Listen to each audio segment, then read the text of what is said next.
Working? Hello? God, I feel so short. Good evening. If I can get everyone's attention, please. I'd like to welcome you to the school board meeting, the informational session for the natural gas. If you could all join me by saying the Pledge of Allegiance. No one can hear me? Can you hear me now? Pledge of Allegiance. Pledge allegiance to the flag of the United States of America and to the republic for which it stands, one nation, under God, indivisible, with liberty and justice for all. Is this better? Hello? He told me to speak. He told me to speak into this mic. That's all. It's recording you, but not. Oh, okay. Sorry, but I'll yell. So I'm going to introduce Dr. Hayes now to introduce our guest speaker. So thank you.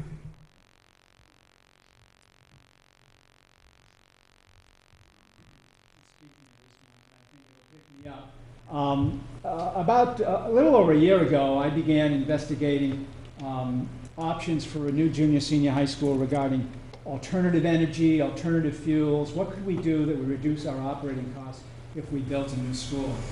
And as I investigated that, I had contact with our speaker and really became interested in a concept that wasn't just solely for the school, but something that could be partnered throughout the community with users that are large consumers, if you will, of fuel. And so it was extremely exciting to me. Since that time, I've had a couple meetings trying to grow out interest in this, and there's still continuing interest. So that's why I've asked you here tonight. I'm really pleased that you all came this evening. And I want to introduce to you Cliff Grime, who is president of Harriman Architects Engineers. That's the firm that provides us architectural and engineering services. And he's the one that I've been working with. He really knows his stuff around this, and I'm sure he'll give an interesting presentation and be happy to answer any questions. So, Cliff, if you will. Thank you. I trust everybody can hear me. Yeah. If you can't, just raise your hand.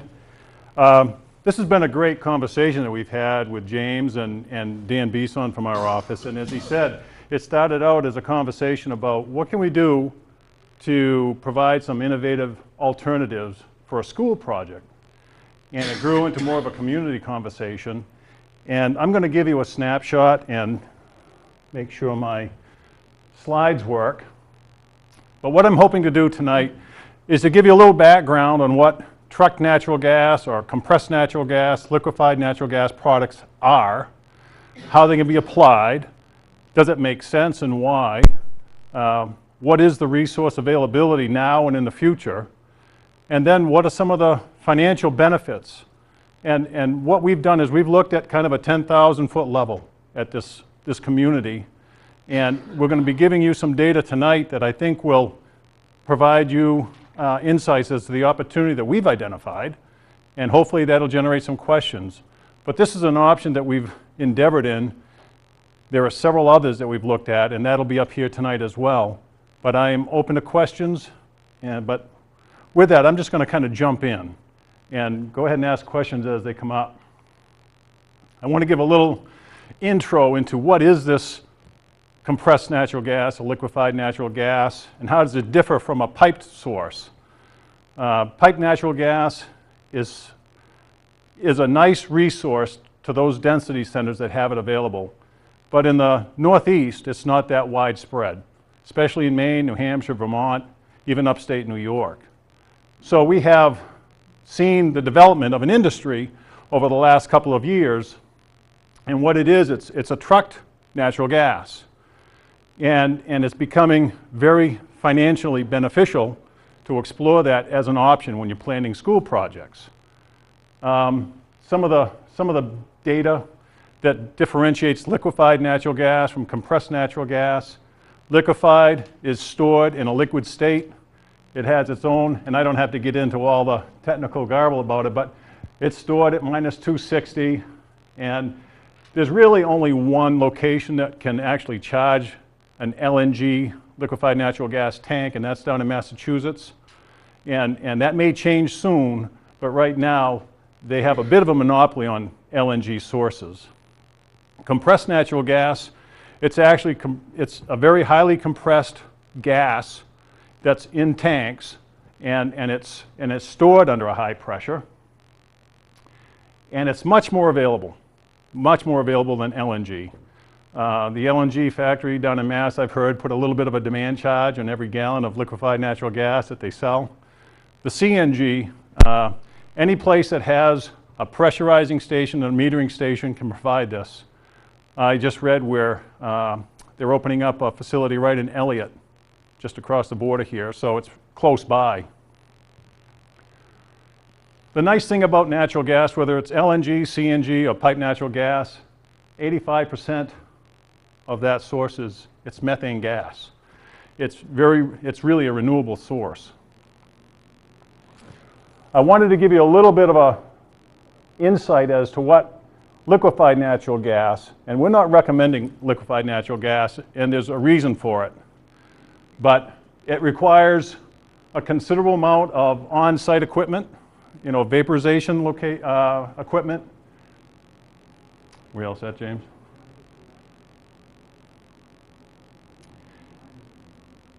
The key to any kind of a truck natural gas source is basically the volume that you consume on an annual basis. LNG requires a lot of volume to be consumed. CNG, nowhere near as much to make it financially viable. With compressed natural gas, and James, I'm assuming there's a pointer on this? Yes, there is. See the red? The top? Yep.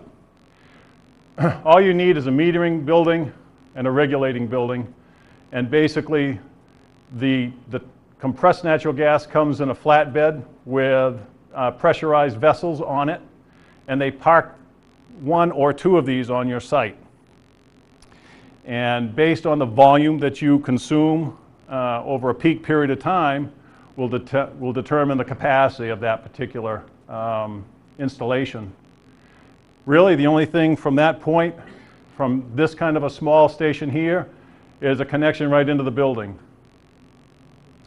Not a lot of equipment to maintain, which is a real advantage.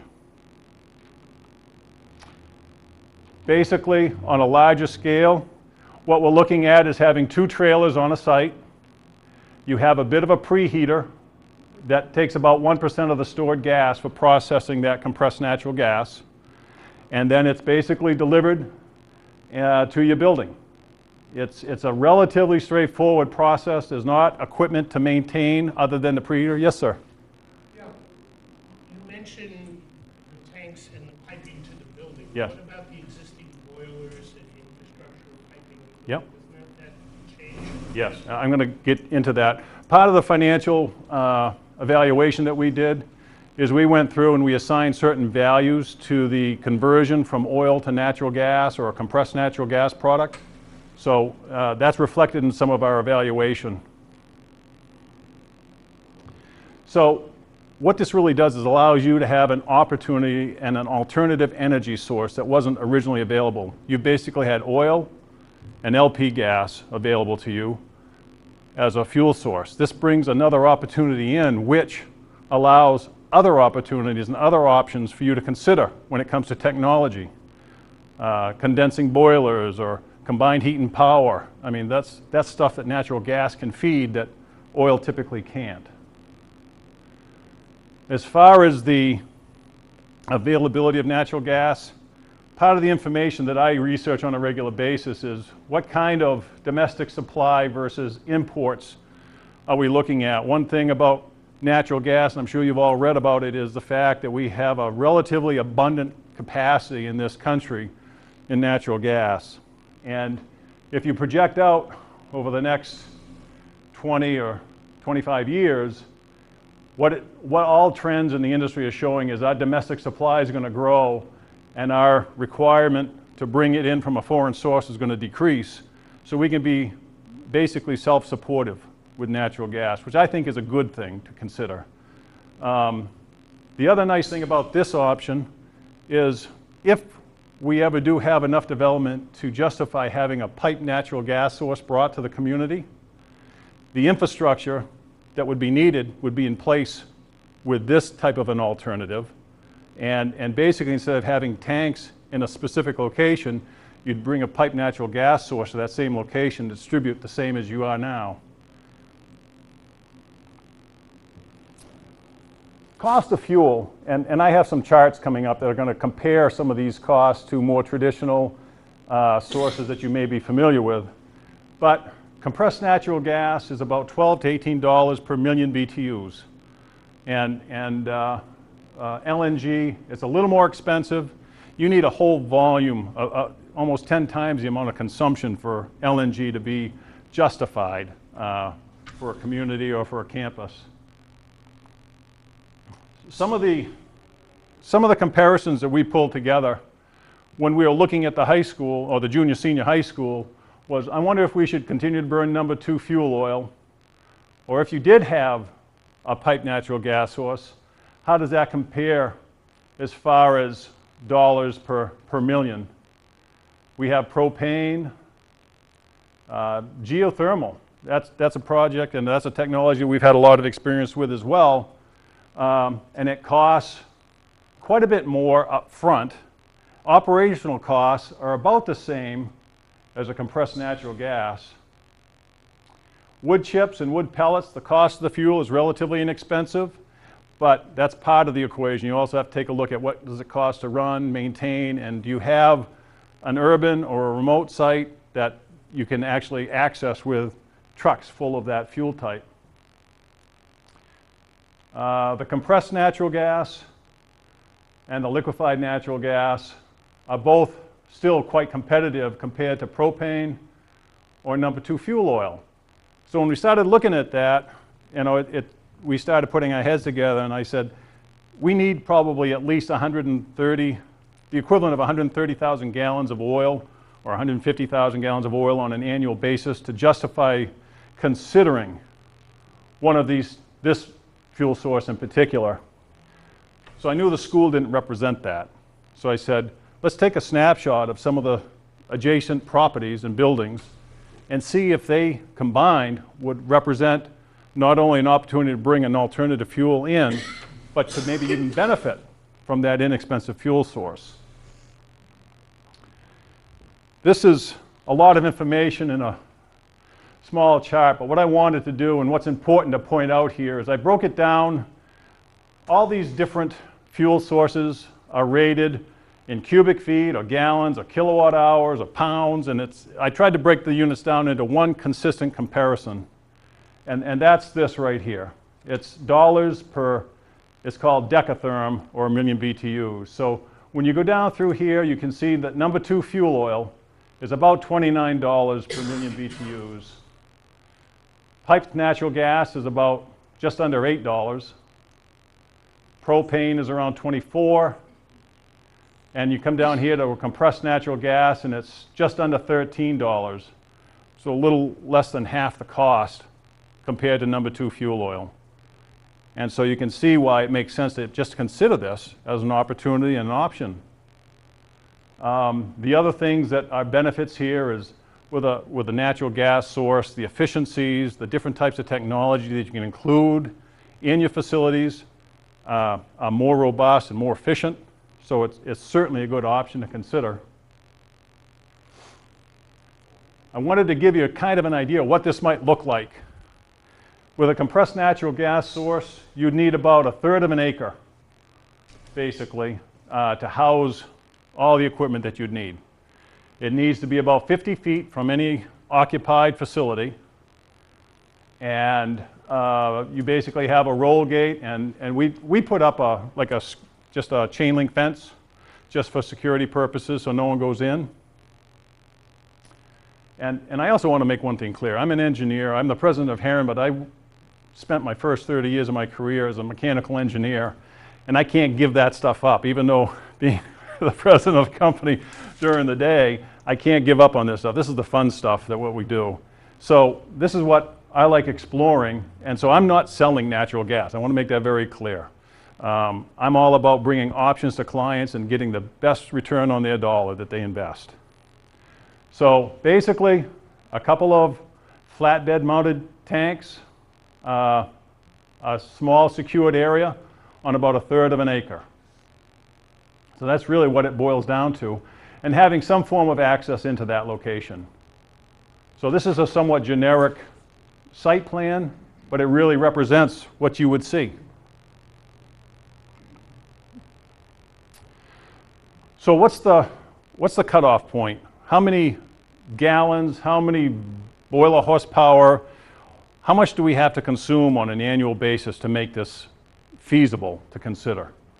LNG, you'd need to have almost 300 million BTUs consumed on an annual basis, or about a 9,000 boiler horsepower. And Clay, I know you know what that means, but it's a big campus. It's UNH in Durham. It's something of that scale would make sense. Compressed natural gas, you need about a 10 to 12 million BTU capacity combined. And that is scaled most appropriately for high schools or a combination or small campus. Makes sense. And that's why we're bringing this option for your consideration at least. And that's why we've really targeted CNG, and we're not really recommending you consider LNG whatsoever. This is the proposed location of the junior senior high school. This is the existing facility over here. And we have another slide that you'll see here in a second. We are saying, what's the best location to house this 1/3 of an acre that has the tanks? And at one point in time, we were thinking that maybe in this location right here would make sense. You know, a lot of that existing school, at least preliminarily, was being thought to be removed, and the occupancy wouldn't be quite as high as it would be ordinarily. But there's been a second option that we've identified, and I'm going to show that in an upcoming slide here, as to where maybe I'll call it a tank farm for lack of a better term, could we locate that? So one of the things that we did is we went around the community and drew a radius around a location of a tank farm. And we listed a variety of buildings that could benefit. And there may be more. And I think one of these, the Pines, may not be part of the analysis now, but I left it there because it's not going to make or break the deal, essentially.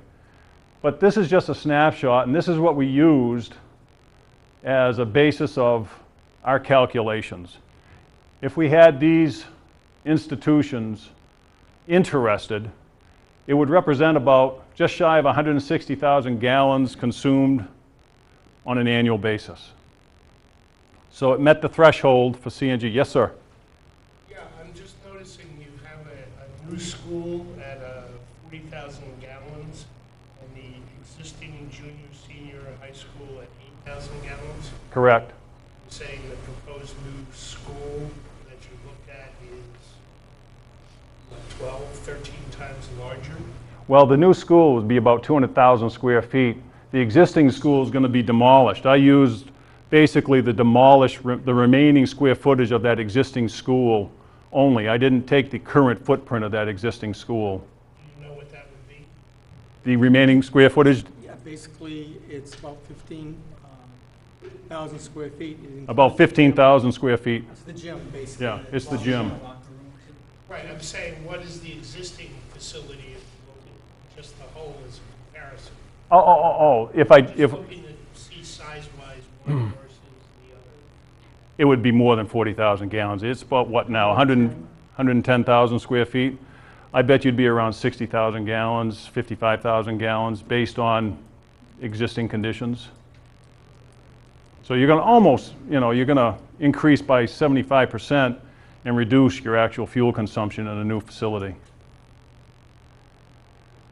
We've been talking to the folks that are designing the new wastewater treatment facility, and while they haven't been able to give us specific consumption rates that they would need for their facility, we've been talking hypothetically ranges, and at this point that's all that's really necessary. I've been very conservative in my numbers. They're lower than what they may be, but basically we're assuming about 20,000 gallons a year consumed for the new wastewater treatment facility, just so you know. So anyways, that's what we've used as a potential for connecting into a tank farm. And this is the benefit of Google Maps. And basically what we have here is, this is the new proposed junior senior high school. And at one point in time, this was the remaining existing junior senior high school, which is basically the locker rooms and the gym. This is one location that we were considering originally for the location of this tank facility. And talking to James and some others on the school committee, they said it may be a better fit if we locate something over here next to the Department of Public Works and the Water and Sewer District location. It's a little bit more remote, and actually there's a pretty considerable consumption between DPW and what will happen here in the new wastewater treatment facility. So what we did is we said, what's a good route that would be a main that carries that compressed natural gas? So we said, okay, if we're starting in this area, we mapped it out and brought it right down sort of along the edge of the main drag, and just had little fingers going off to the various buildings, the community center, the police station, and Lamprey Health, the building we're in right now. And so we added up that footage and said, we have to put a financial model together. Does it make sense to consider this or not? So based on this layout of a distribution and the distances that represents, we came up with a preliminary cost estimate of what this might cost to install. And this is the installation of the underground and also the conversion of all those buildings to a natural gas-fired product. The total cost outlay would be about $575,000. And there's some contingencies in there that we added because we wanted to be a bit conservative. So essentially, if we were going to use about 150,000 gallons of oil per year, and as you saw on the previous slide, it actually added up to about 158, but I'm only using 150,000 gallons on an annual basis. I know that the school department currently is at about 3.25 per gallon of oil. James, I think that's about right. I think you confirmed that the last time we were together. That was last year when we were locked into last year. Yep. And there was some thought that it might escalate to 350 a gallon next year. So we just used your numbers. We're not imposing the numbers. I mean, and they're pretty accurate. It actually, we're seeing 360 a gallon, but let's just use these as a conservative basis. You're going to be spending between $487,000 and $525,000 a year for number 2 fuel oil. Based on 150,000 gallon consumption equivalent of CNG, the pricing that we've been given by, there are 3 vendors that provide CNG now. They said it'd be about $17 per decatherm, or on an annual basis that would be representing about $335,000 a year. So I said, well, that makes some promising results. So we'd save between $150,000 and $190,000 a year just in fuel. And that's just looking at fuel. And even though we gain efficiencies when you put in natural gas-fired equipment versus number 2 fuel oil-fired equipment, I didn't take that into account. Yes, sir. You know, early slides, it looked like CNG was 30% less than number 2 oil. That looks like 30% less than number 2 oil. But in between, you showed us slides where it looked like it was more like 60% less. What's behind the fluctuation in that estimate? The slide that I showed that said 30, it said greater than 30% savings. There was a greater than sign. And so it depends on the volume that you consume. And that's what's critical here, is that because you're at 150,000 gallons, you're getting into an area where you can get a good discounted rate for CNG. If you were burning 100,000 gallons or 90,000 gallons, the rate per gallon of compressed natural gas would be higher. So you were showing Yep. estimates including the pines when you were showing the various Yes. contributors to that? Yep. The Pines, you said, was shown there, but likely not to be part of it? They indicated that they may not be on the line. And I think, James, they mentioned that the last time we met. Yeah, I had a conversation. They use propane, they don't use fuel oil, so they really didn't seem as interested in Yeah. investing in this, whereas Lamprey Health, although they're not represented tonight, they were still interested. Well, just to finish that, you Yeah. know, if the tuitioning, if we went with the tuitioning instead of a new school, Yes. I wonder how quickly we move out of the sweet spot for getting a good price. And we'd have to be very flexible and responsive to that. I mean, this is, we had to start somewhere. And so this is where we've started, and it might tweak up or down depending on who finally says, yes, we would like to connect in. But, you know, right now, the 150,000 gallons, I think, is a fair representation. Even if it was 140, you may be $17.25 per decatherm. But I think it's fair to say that whether it's $17, $16, or $18, there's a significant savings to be had on an annual basis. And depending on the final connectees, we'd have to adjust those numbers before we do anything. And we have 3 vendors that we can bid it to, which is also very kind of nice. So the savings is very dependent on volume. Volume, absolutely. Yes, sir. Yep. Okay, I'm sorry. No, okay, this gentleman had his hand up. I was going to ask on that 335,000, is that a estimated operational cost just for the school or all of the entities? That's all of the entities. All of them? All the entities together. And that's the cost of fuel. And you know, I took cost of fuel to cost of fuel. I didn't take into account efficiencies, even though you'd have better efficiency with a natural gas product than an oil product typically. I just said fuel to fuel is all I'm looking at here. What are some of the efficiencies that you're thinking? Well, some of the older plants that number 2 fuel oil, for example, maybe 82 or 83%, 85% maybe. If you have natural gas, you could do condensing boilers that could have 93, 94, 95% efficiency. And in that cost, is that also the replacement of all of these boilers and? What we did is we assigned a certain dollar value per building that I represented there. Yep. And again, they need to be refined, but I think they're pretty conservative numbers. And it just made sense to bring this to your attention. That's all we're doing here. Yes, sir. If you go back to the slide where the route is, along that route, there's probably, I'm going to throw it out there, at least 150 private citizens. Yep. Would they have an option of buying in if they wanted to have a pipe into the house, which would be a It would revenue only source add for to the town? volume. It would only add to the volume. Yeah, We'd have to consider creating a gas works as a municipal utility. right. That Okay. opens another whole can of worms. That means we'd have to go in front of the municipal, I don't think we have to go PUC, but we'd have to create partly, the council would have to control the board of commissioners. And it's a process to create a public utility versus having, which I was gonna ask that whether or not they could. Yeah. Because that was something to explore in the future, but I think first we need to make sure we get everything going. Well, if it's sold by volume. Right, you know, absolutely. if the town Exactly. I citizens think it would themselves only- can save some money on their own home heating oil along the It's a routes. discussion that Dan and I have been having all along, saying, you know, we've just tried to identify the bigger consumers. That's all we really tried to do. But there's a lot of other institutions and buildings and residences that fall in between that I think could probably be considered, but we haven't done that here. Okay, Yep. thank you. That raises the question, why would you not be looking at the mills in the downtown area?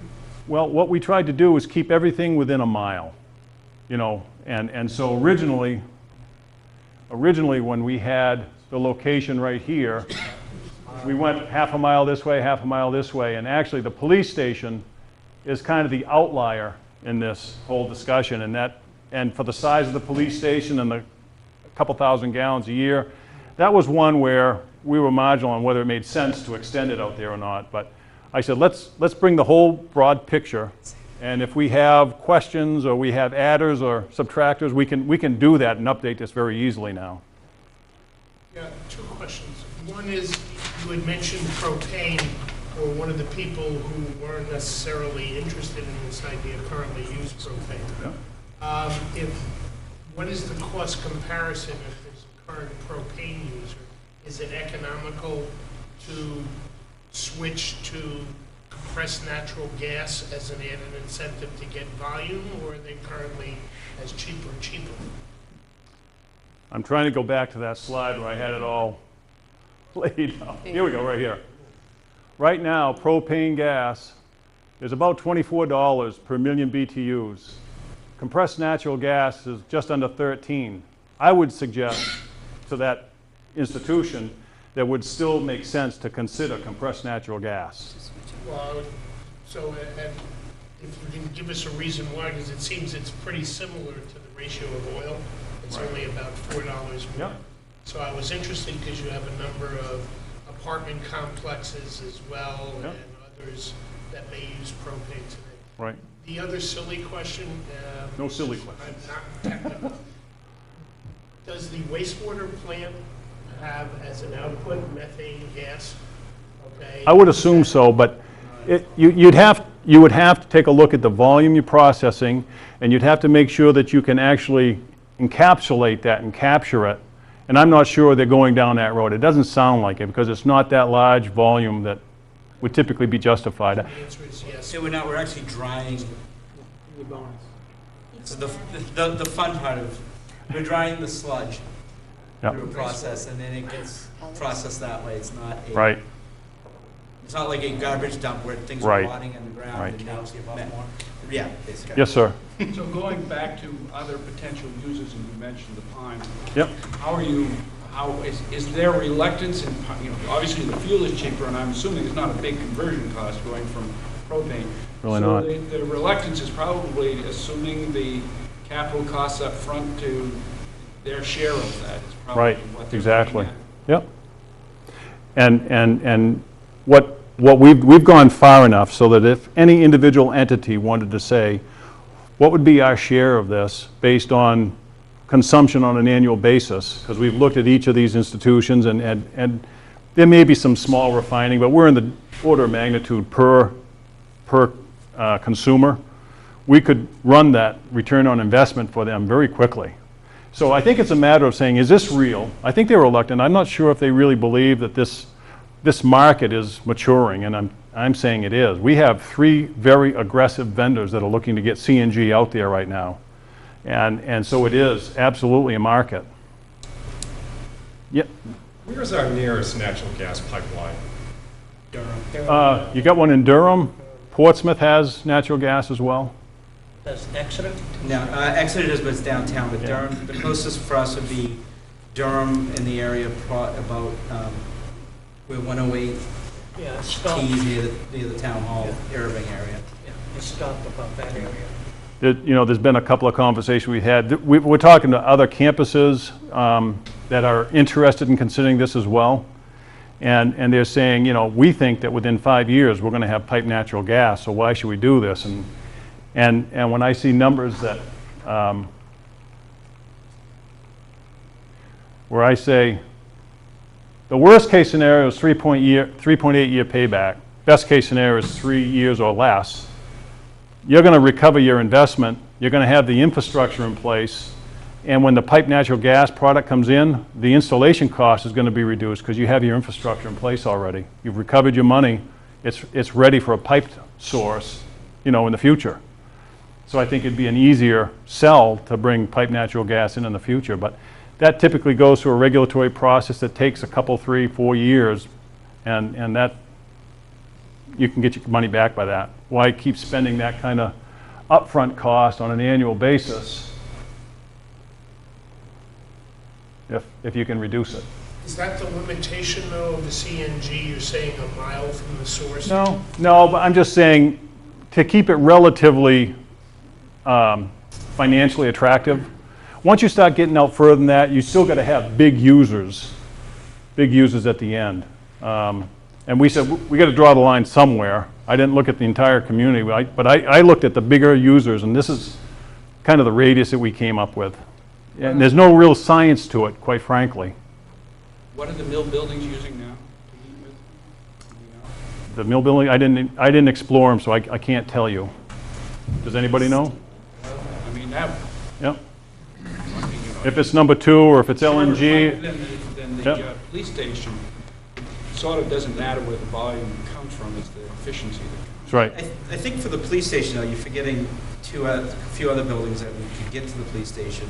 You know, the housing authority. That's right, too. We talked a little Which bit we about. talked about Yep, that. yep. We also have the rec department, community center, as well as the senior center. So the senior Right. center's not that large, but you still have, Yep. I mean, I'm assuming the housing authority would be the large, being a household versus Yep.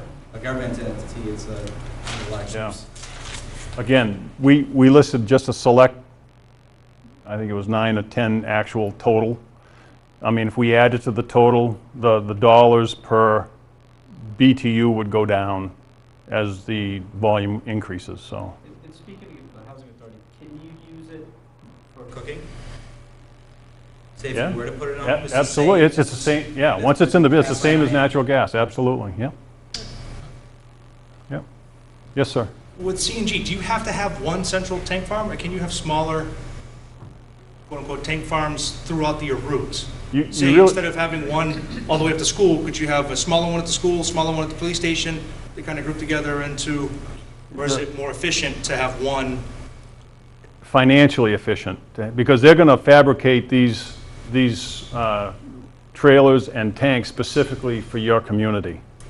And so it's built into the cost per gallon of compressed natural gas. The site prep and the trailers and the tanks are all built into the cost of the compressed natural gas. So when I take a look at that $17 a decatherm, embedded in that is the cost of the fuel, and also the pad development and the trailers themselves are embedded in that $17. So are those trailers actually moved every time you Yes. need to refill, instead of actually having somebody come in and fill those That's trailers? right. You don't bring a big tanker in to fill them. You actually wheel them out and back another one in. Yep. Thank you.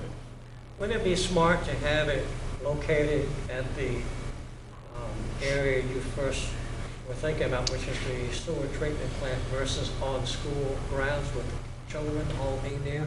If something should happen? We actually, the whole financial modeling that we're showing you right now is based upon having it at the sewer plant location.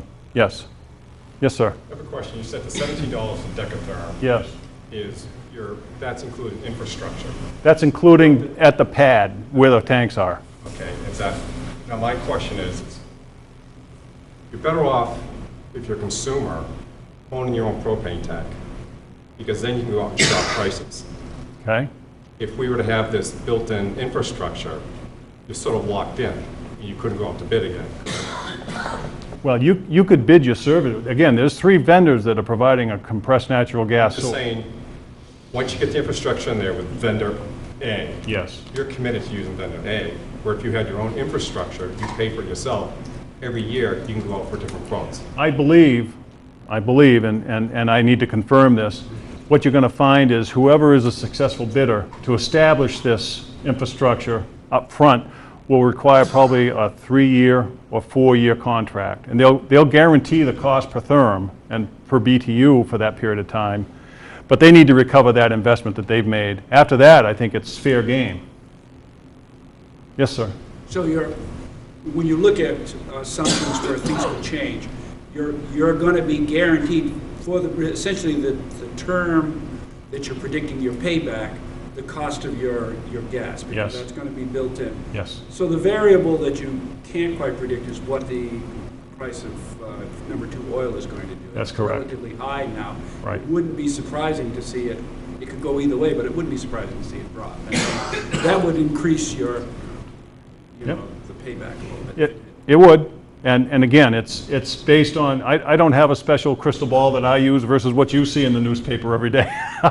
I go to all my resources and journals, and probably Clay has a better idea because he deals with that, but you know, I don't know if we're going to see substantive change in oil prices necessarily in the next 5 years. So by then, you've already recovered your money back. Yes, sir. Yeah, and I don't know the cost of 5 miles versus 1 mile. Right. But is it that the volume is so low in Newmarket compared to Exeter and Durham that extending the existing pipeline would be uneconomical for the pipeline companies to add ourselves and maybe Stratum or other places that may not have it?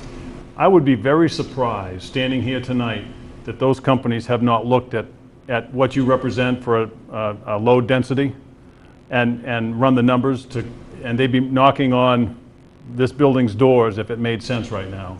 They're out there being very aggressive with a lot of communities out there, and if they haven't knocked on your door, then the load density isn't represented necessarily right now. And do you know what that magic number is? I can't tell you. No, I don't, sir. Because, I mean, most of the gas lines or gas establishments were established late 1800s, early 1900s, when it was compact communities, when you had gas lights, these street lights, and that's where the lines went. And they went to the homes to light the homes. So trying to get out to further places now is probably going to be a little more difficult. And I think more realistically, our line would come in from Durham than it would come from Exeter, because just the distance. I think you're right. Follow-up question, yeah, is everything I've read from municipalities has nothing to do with buildings. It has to do with vehicles. I can't find an article that has to do with a town hall or a wastewater plant being heated. Right. Is there any communities that you know of that are using it? There are campuses that are using Like it. universities? Yes, Okay. yep, there are campuses, which are a small community in themselves. Right. Yep. There are hospital campuses that have brought it on to their sites as well. This is a new option for us, so it's kind of breaking a little bit of ground. The technology isn't new at all. And the technology to burn the gas, there's been some advances and efficiencies gained. The biggest advances that I've seen is the product that they bury in the ground to carry the gas, the piping material itself. That's where the advances have been made, and it's made much more cost-effective to ditch and bury a new gas line versus the old. To follow up with that one real quick, sorry. Does that, when you bury the gas line, who owns the gas line? Is it I guess that goes to the question whether or not we could sell. Is it considered a public utility, so we own the lines and whoever comes in? You would own the line. Basically, the compressed natural gas supplier would basically own up to the point where they have their own meter. Yep. And then once that pipe leaves that metering building, you own that line. So they don't have any say after that. Yes, sir. Do you know if a gas pipeline could be run underwater? Sure. They are now. Well, I'm thinking, Portsmouth, Durham, Oh, I see both what- have pipelines, and we have the bay right there. Right. So I wonder if anyone's ever thought about that one. That's a good question. I can't answer it, but it's a good question. Well, they run electric lines. Yes, sir. Does the vendor own the actual equipment on the pad, meaning the trailer? So that trailer coming on and off that pad For all the time? duration of your contract. Okay. So once you've met your 3-year, 2-year, 4-year obligation, whatever it works out to be, then the equipment is You're yours. saying there's roughly 3 vendors out there. They all using the same technology of Yes. connecting and, okay. Yes, all the same technology. Yep. But you wouldn't know the tanks, but you know the pin. Correct. Tanks would I just didn't want to have to retrofit. These are the 3 I'm sorry, sir.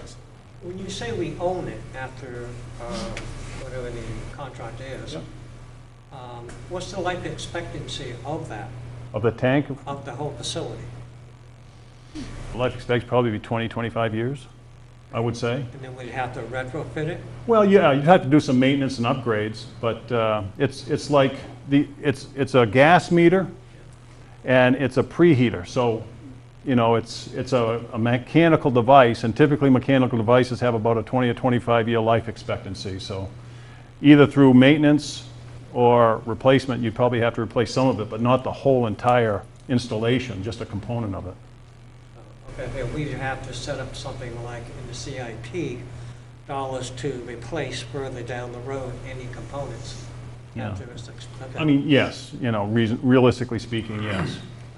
But you'd offset that some with what it would cost to, maintain, an oil-fired plant. Yeah. Yeah, so, Exactly. yes, sir. To Blue's question, it sounds like we own the pads for the tanks, Yep, and we would own the distribution piping. right. But that the tanks themselves would not be part of our cost, that would be the interchangeable cost of the supplier. Those tanks, again, they're specifically made for your application.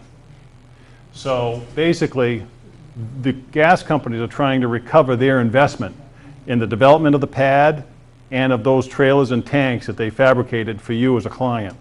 That may take, and I don't know what the numbers are, if it's 3 years or 4 years or whatever it is. After that, they're yours. Now, I'm sure that they would offer you a maintenance program, and we'll continue to service and upkeep those, et cetera, but. Why would they be so stylized for each location? Why would tanks not be a fungible tank for any CNG system? Well, I think number one, you have to take a look at how much volume you consume on an annual basis, and what's that peak period during the year that you actually consume maybe half of that stored volume. Some people don't want to have 2 months of volume stored on site. Some people don't want to have that much on site. Maybe they want to have 1 month. My philosophy is they probably have standardized. They sell it saying we specifically designed the trailer and the tanks for your application, but I think they probably pretty much standardize it, just like LP tanks are pretty standardized. Yep. Yep. Was there another question over here? No. These are the 3 current vendors, and some of these folks have partnered up, global partners. I think it's Dead River Oil is their partner on a local level. They're the ones that are actually delivering the product now. But definitely 3 very aggressive vendors looking to open up markets for this product. And it wasn't that long ago when there was just 1 vendor. So the market is certainly growing.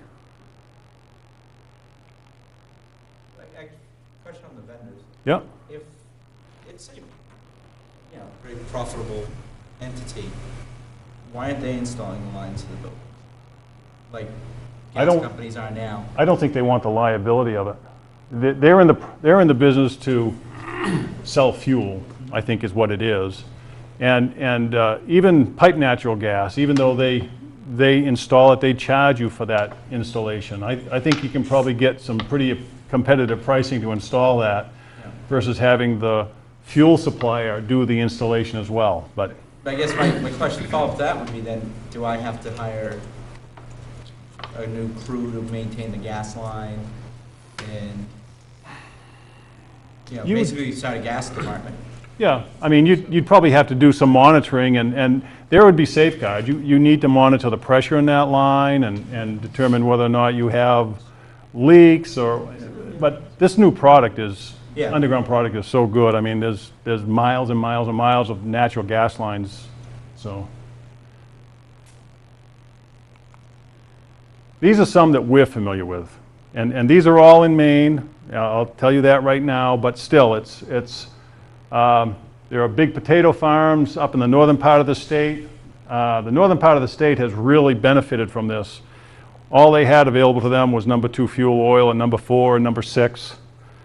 So they brought in a lot of this new. Paper companies have been given a new lease on life with the compressed natural gas product versus burning oil.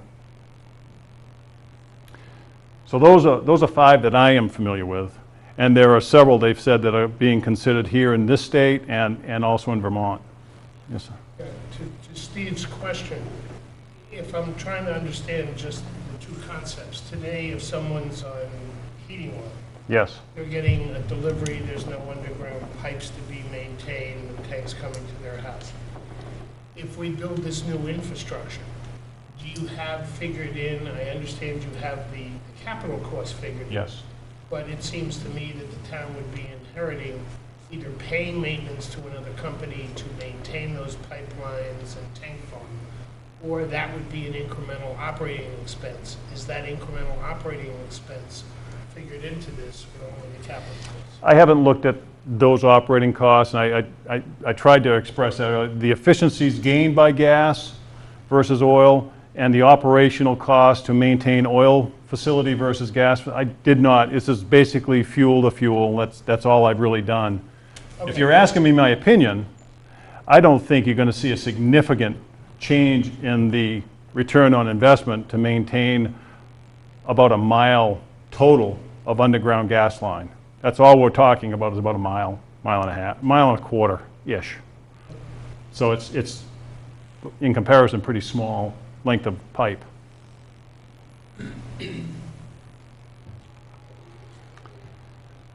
Some of the things that we have been involved with when natural gas is available it's just adding to the conversation about technologies that are available now, that natural gas is available. Things that weren't able to be considered previously. And some of those, you know, just having more than one fuel source available to you, and that's a great negotiating point. Microturbines, and Clay, you can comment on that as well. Natural gas product available, much better. Microturbine, combined heat and power. If you had the ability, even fuel cells, they run on natural gas. Condensing boilers, having a gas versus diesel generator. You could do gas-fired chillers and even do some transportation planning with natural gas products. So those are just things that you could add to your conversation should you have a natural gas product available to you that you couldn't have had before that.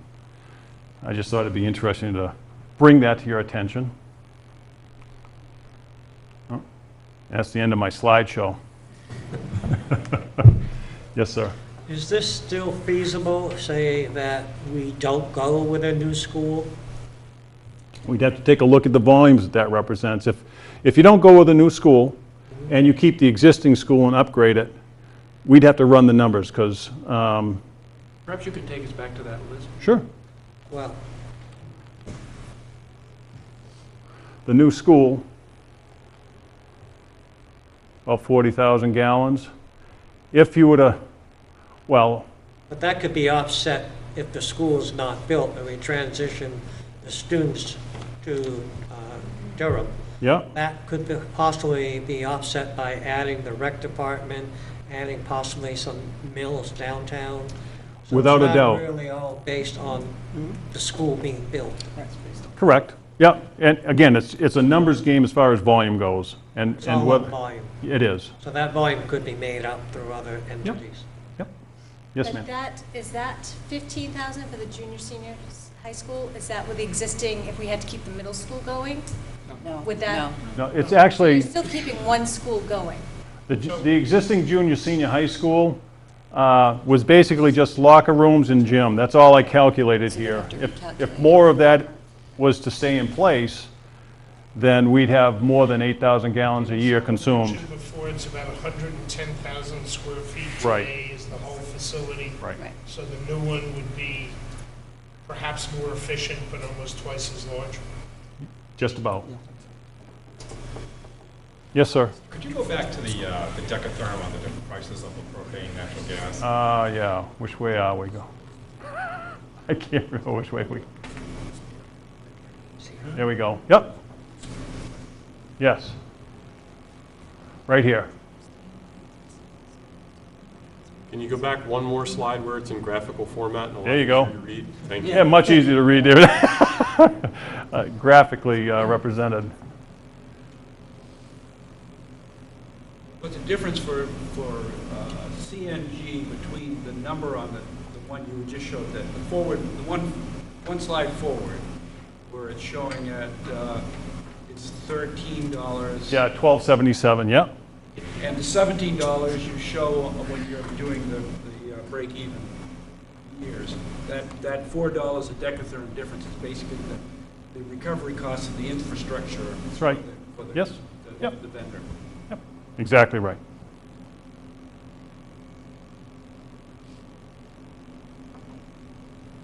Other question? Question.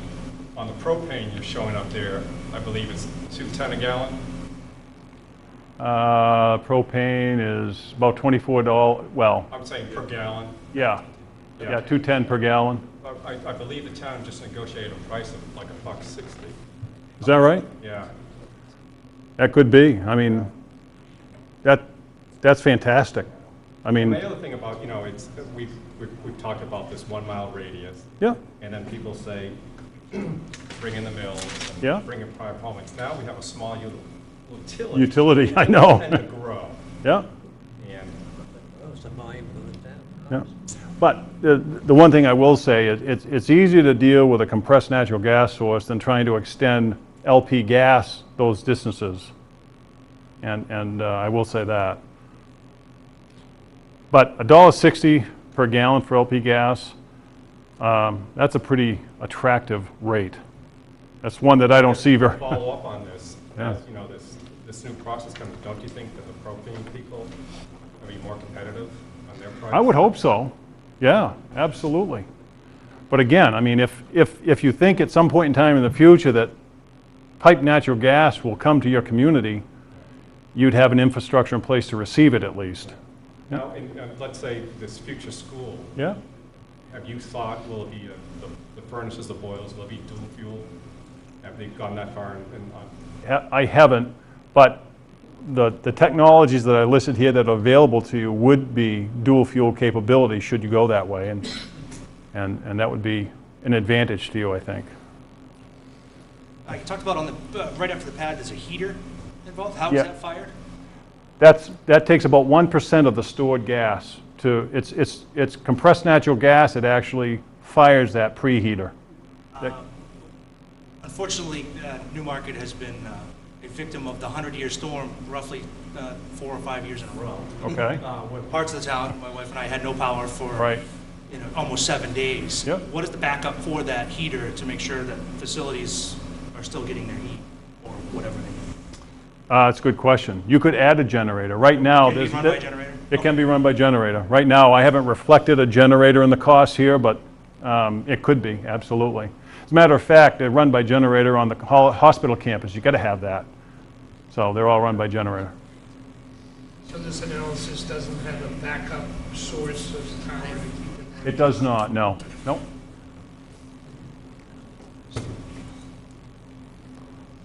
Clay, you want to facilitate questions and answers? You're doing good. As soon as somebody gets angry at you, I'll stand up. I'm just here to keep, I'm the head. Other questions? Yes. Could I ask Clay's opinion? I know you're somewhat in the industry. I hate to put you on the spot like that, but I've been dragged through the mud so many times in this town that I don't care.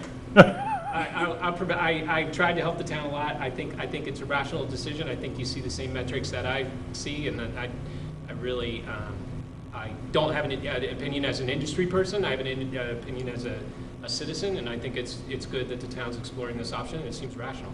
I just was at the New Hampshire Energy Summit today, presenting on financing mechanisms, and the gas industry representatives that were there that flew in from Texas are pretty confident that they have long-lasting sources of gas. Yep. And that gas is going to be stable for the near future, and nobody is building any other power plants right now, which means everybody thinks that gas is in abundant supply. You can't finance another power plant right now. If you try to build a coal plant or a nuke or anything, the banks laugh at you and say, make it gas and we'll finance it. Well, and the other thing, a lot of these other technologies that are out there that we see that have either federal, state, or utility incentives to justify them, there are no incentives. This is just bare cost compared to bare cost. We're not relying on any incentives, no federal tax incentive or anything. This is just dollars to dollars, and the technology stands on its own is basically what you're seeing here. And there's also, I would point out that there is the 36-inch line down in Stratham. Yeah. So, I mean, if the infrastructure goes in here and it's successful, and you know, that long-term idea that you would build up something that would attract that connection, now you're talking. Yeah. And then that way your utility is only short-lived because some other utility would take over at that point. Well, I can only imagine that if whether it's Summit or whatever gas utility that's out there bringing piped gas to a community, if they knew that there was already an infrastructure in place, they'd probably hurry up that pipe coming to the community because it would be an investment they would be able to avoid. Right. And so it would make it more attractive, I would think. Yeah, and my understanding is that the capacity in the lines in Durham is low. Like the pressure, they need more gas. Yep. And so you're likely going to see gas go north rather than south. The whole New England corridor, Clay, is low capacity. We have to build additional capacity coming up this northeast corridor as it is anyways. Right. So, I mean, that's what New Hampshire and Maine and Vermont, they're all looking at building up the capacity to come up into this northeast corridor. So right now, that's a big concern. And you probably heard it today. I mean, if we bring all this latent potential onto this gas line, we're gonna suck it dry unless we bring additional large volumes of natural gas up here. This is just a measure that we can take to have some independence and not require a piped source coming into the community. So, yes, ma'am. Has there been any discussion on time frame? We have had some discussion, but basically, let's just say that we said, yeah, we want to do this. I've talked to the vendors, and they said it would take about 2 months to prep the pad, and it would probably be about a 4-month process to install the underground. So 6 months from time we ink something to the time we can reasonably expect to have something available, roughly. Plus, we need to upgrade, because our facilities are the older one. Chances are they would be somewhat in parallel, I would hope, not sequential. So as that line gets laid and charged, we could bring them on. Yes, ma'am. Additional question. So the initial design that's on the table now is that the pad will be over by DPW. Correct. And come through. At a later date, is it possible that the mills would then come online at a later date? Could be, Than sure. during the initial setup? Yeah, it would be my recommendation that whatever the initial sign-up sheet looks like, we size that underground line to accept a significantly higher load, that's potentially coming on as we see these first ones come online. So let's just say for talking purposes, if a compressed natural gas line, by our calculation, needs to be 2.5 inches in diameter, I'd suggest putting in a 4-inch diameter, because the majority of the cost is not the material itself, it's the excavation, the backfilling, and everything else. So put in something that's robust enough to pick up additional load in the future. So that was one question. What did the construction look like? This would involve kind of digging up streets and putting it. Yeah, you'd have to trench. I mean, I don't know if you've seen any of the natural gas line projects that, 6 or 8-inch lines. It's no longer big excavated. I mean, it's basically a relatively narrow trench that they dig. Almost like a ditch witch, if you know what I'm talking about, that just digs a trench. Much easier to deal with than it used to be. And you'd go I would recommend going right along that main drag, only because there's no real obstructions necessarily. Except that we already did it over. I didn't know that.